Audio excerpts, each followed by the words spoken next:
নমস্কার বন্ধুরা, আমি আদি।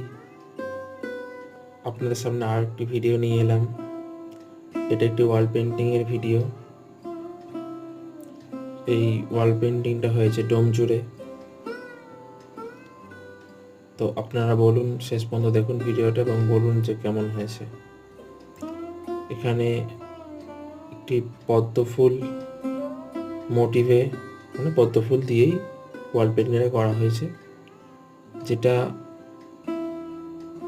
সানসেট যে জায়গাগুলো যেখানটায় থাকে, সানসেটের জায়গাটাতে হয়েছে। ওখানে ওদের বাড়িতে সানসেট নেই, তবে ফার্নিচারের ওপরে যে স্পেসটা ছিল সেই স্পেসটাতে আমাকে বলেছিল কিছু একটাতে ডেকোরেশন করতে। তো আমি বললাম, ওখানে সবাই তো লতা পাতা করে, নতুন ধরনের জিনিস করি, পদ্ম ফুল দিয়ে যদি করি জায়গাটা দেখতে সুন্দর লাগবে। জায়গাটা সরু হলেও পদ্ম ফুলটা দিয়ে খুবই ভালো লাগছে। শেষ পর্যন্ত দেখুন, কেমন লাগে জানাবেন।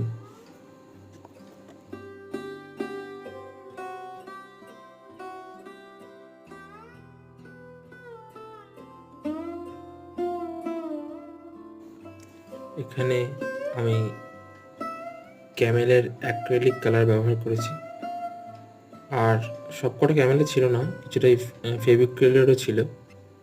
তো সেই অ্যাক্রিলিক কালারটাই আমি ইউজ করেছি, যেটা আমরা ক্যানভাসে ইউজ করে থাকি। সেই ধরনের প্রিমিয়াম কালারই আমরা ইউজ করে থাকি ওয়াল পেন্টিংয়ের ক্ষেত্রে।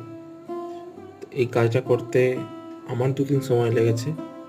একদিনে কাজটা করা যায়, কিন্তু আমার কিছু সমস্যার কারণে আমি অত সময় দিয়ে কাজটা করতে পারিনি একদিনে। যদি একদিনে আমি সময়টা দিতাম, নিশ্চয়ই একদিনে এটা ফিনিশ হয়ে যেত, কিন্তু আমি বেশি সময় নিয়ে ধরে ধরে এবং দিনে কম সময় কাজ করে কাজটা শেষ করেছি।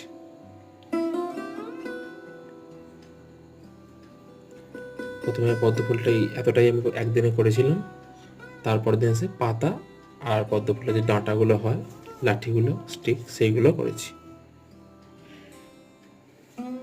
দেখে বলুন কেমন লাগছে। ওনাদের ফিনিশ করে দেখালাম, ওনাদের তো দেখে খুবই পছন্দ হয়েছে। ওনারা বললেন একদম ঘরের সঙ্গে মানানসই কাজ করে দিয়েছে, খুবই ভালো লাগলো দেখে। আপনারা বলুন আপনাদের কেমন লাগছে।